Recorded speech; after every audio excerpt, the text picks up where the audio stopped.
70 million TikTok users wake up on Sunday morning to find their favourite app is dead. Or could it get a stay of execution?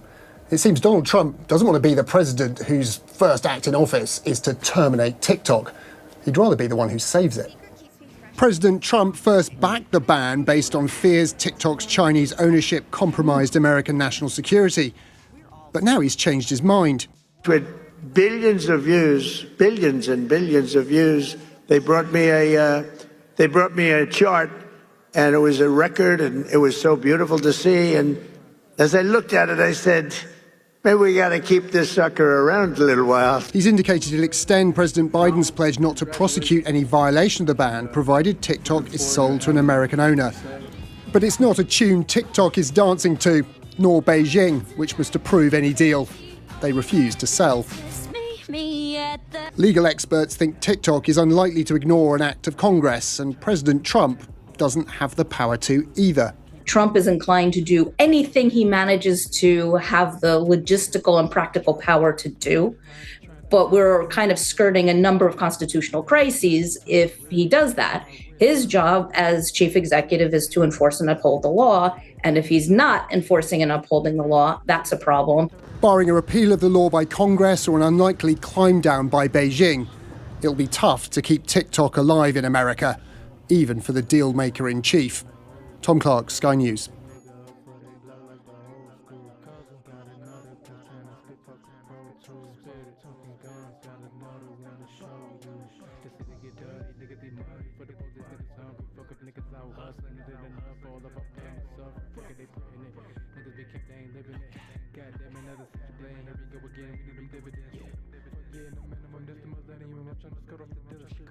That shit crazy. People really crying over motherfucking TikTok gone.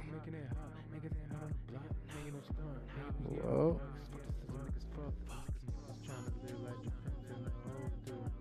gotta keep grinding.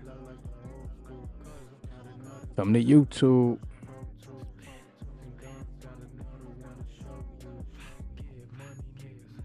Oh shit. Experience the power of AI content creation and the intelligence of AI. With the looming TikTok ban, Bakersfield content creators tell me their worries, but they're also trying to figure out their next steps if there is a potential ban. I'm Shantae Mani, your Bakersfield neighborhood reporter. In the kitchen! Hey, tap the screen! This kitchen isn't being used for your normal cooking activities. It's being used as a second job for Ashley White. White says she is doing this to provide for her and her child. I'm a single mom, and I work full-time at a job, and it's not enough money. So White turns into her alter ego on TikTok Live, known in this kitchen as Locks, Locks, Locks. Little hot sauce on your little mini burrito. Here you go. She makes money through gifts sent through the app as she provides cooking tips to make easy, affordable meals through her live streams. I might do a ASMR with the mic and the ice or the food. I kind of dabble in a little bit of everything. Sometimes you catch me in the kitchen whipping it up for real. You gotta have multiple apps. You gotta have multiple devices. She got one phone running. She gotta have another one. She gotta have her laptop running. Go live on there, YouTube. Shit. You gotta have 10 devices on some real shit. Then that way, bang, you can go live Instagram, Facebook. It's a way too. You could I think you could stream on StreamYard or something. And just use that to stream on all of those apps at once. You don't even need different devices, I don't think.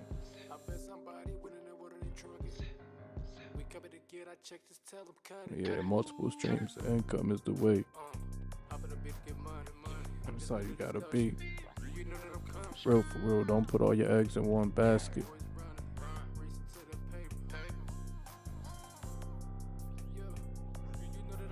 Let's go.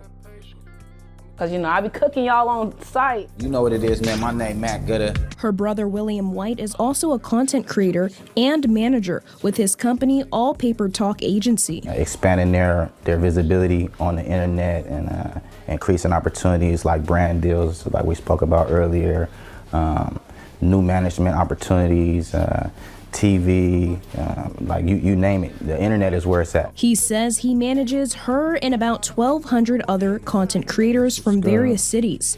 But White is worried about the potential ban by the federal government on TikTok. But yeah, there's a bunch of different platforms, but there's one platform that's guaranteeing you a bunch of viewers. One of the clients of concern is Genesis Davis, who has more than 101,000 followers. It'll take away a lot of things that a lot of people had access to that they probably won't have access to anymore. And people utilize it as a 9-to-5 for them as well. So yeah, it'll be very impactful in a negative way.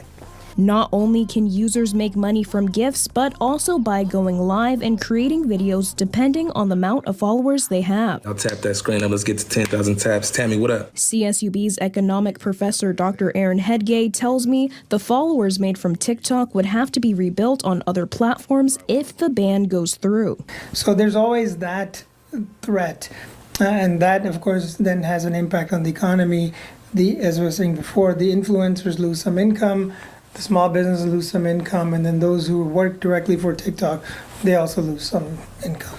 Davis tells me he is trying to prepare for the potential ban. As we're on live stream on TikTok, we've been kind of promoting the other apps, so kind of trying to send people over there. Now all those content creators can do is wait for the decision. For White, she's worried about how the ban could impact her family. I do TikTok for my son. And I do it because he's all I got, and I gotta make it better for him. I want him to know that he don't have to go and work for someone else. Use your mind and education and make something out of what you have. As it is still unknown what will happen to TikTok, APT tells me that they have a meeting with TikTok to see what the next steps are for their creators. I'm Shantae Amani, your Bakersfield neighborhood reporter. Wix gives you the power of AI to build the website you need. TikTok is banned here in the United States. American users who open the app are now greeted by an error message. But what happens to all the people who relied on the app to support their families or businesses? Well, I'm joined right now, live, by Chicago-based influencer Farzan Aleem, also known as Farzi online, who is followed by more than 3 million people on TikTok. So Farzi, TikTok provided you a revenue stream for your family, for you. What does this mean now for all of you now that you can't use the app? Well, thank you so much for having me here. Good morning to everybody that's watching. First and foremost, I want to say that TikTok not only provided a source of income, but it was an opportunity for me to honestly just provide for my community. With the ability to just make funny videos, it's turned into an ability of creating businesses that help my Muslim community, helped people out there giving me opportunities to speak at high schools, be able to speak about political problems that are happening outside of this country, such as what's going on in Palestine. And so apart from just the income, it's given me the ability to just speak my truth. Tell me about the charities that you've been able to help as well.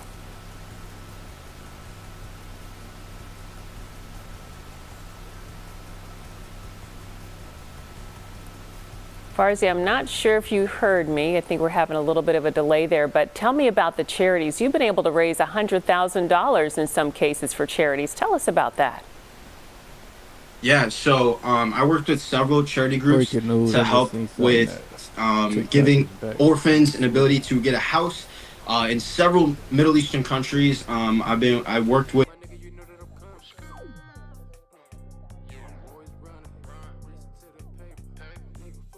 I don't know if it's cap or not, but we're gonna see.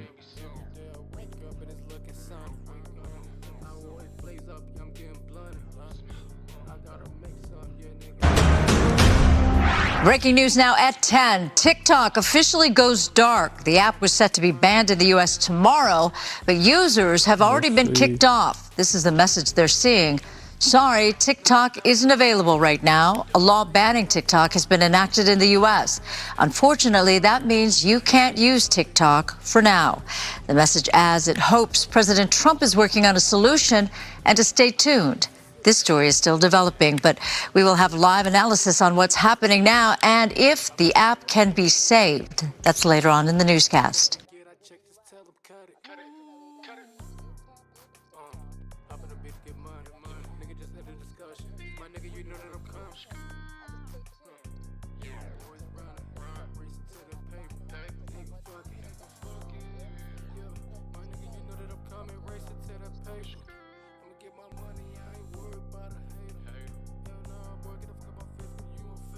Okay, you're good to go. Welcome to Frontier. Awesome, thank you. In my lifetime, I will own 44 cell phones. Breaking news from TikTok, the social media app saying it is in the process of restoring service after going dark for more than 170 million American users late last night. In a statement, the company says President-elect Trump gave it the clarity that service providers would not be penalized. Congress passed the bipartisan bill last April that led to a current banning of TikTok. But it was Trump who signed an executive order, you'll remember, in August of 2020 to step up pressure on the Chinese-owned app to sell to an American company. Now, Trump is saying he wants the U.S. to have a 50% ownership stake between ByteDance or new owners. Joining us now for more on this, cybersecurity and data protection expert Caitlin Sarian. Caitlin, thanks for taking the time and being with us. Let's start by getting your reaction to TikTok's announcement on a restoration of service. Yeah, I mean, I've been in shock for the last 48 hours. I was in denial. And then last night when it went out, I was in shock and I just kind of stared at my phone. I'm pretty excited to see what happens in the future. And this is looking good for the 170 million of us that are on TikTok. But yeah, I mean, I think it's been a roller coaster of emotions for a lot of us that are content creators on the platform.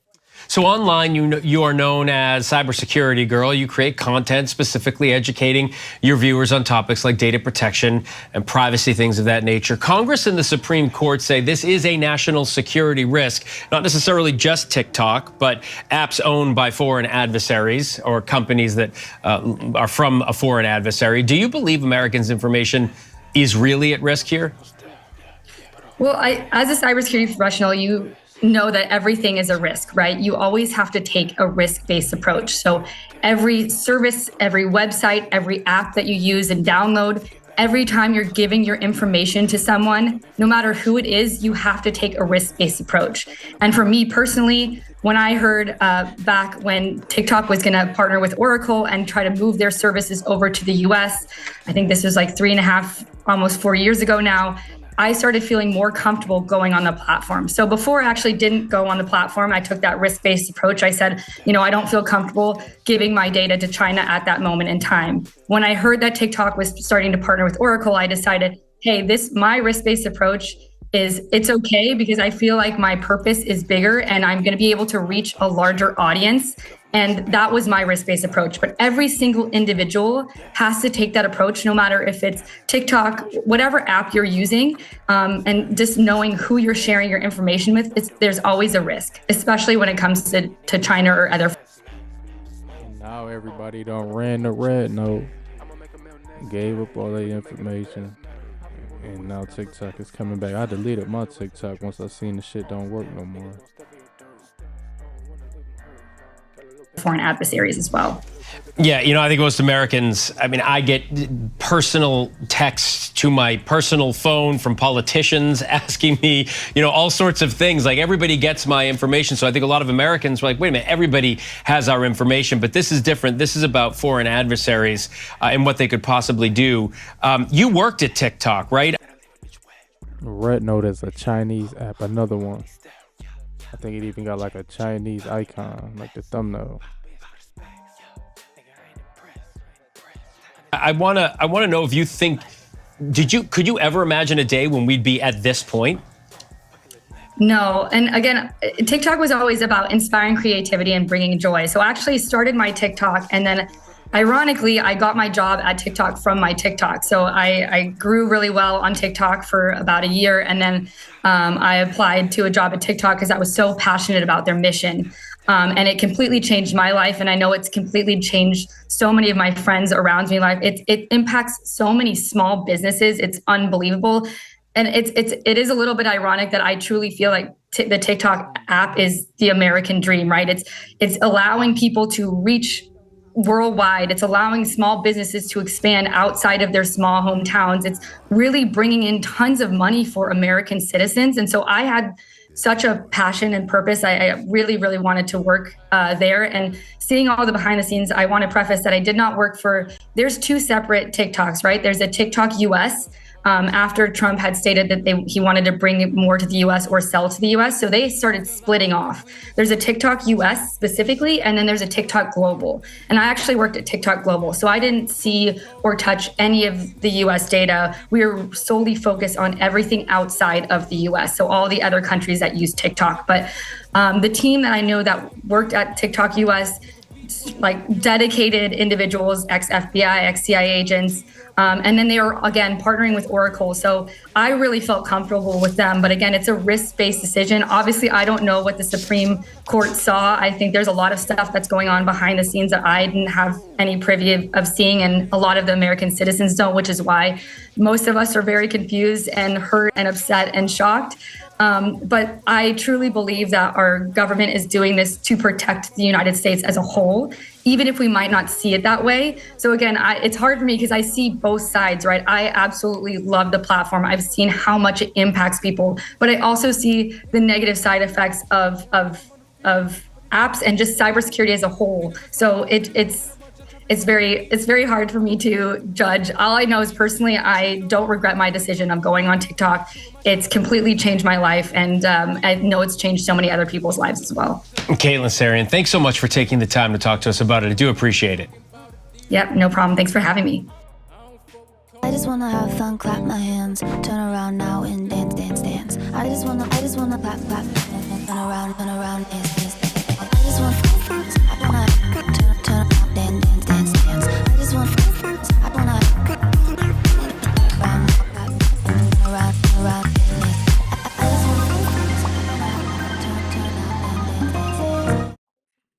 Like, comment, and subscribe. Rock City Hot Boy Band made a builder. Make sure you hit that notification bell as well. Check out my other channels. Rock City Hot Boy Band. I make beats, rhymes, record music myself, man. Check out that gas. My people eating. And the rock. Check out the instrumental radio version, acapella, and all of that.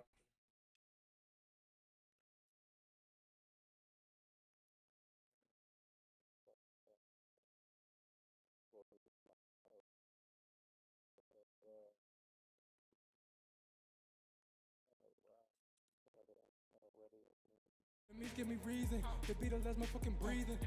I ain't got none. No. They probably all under the cement.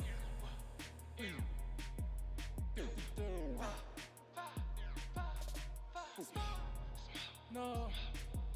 Shit fucked up my people.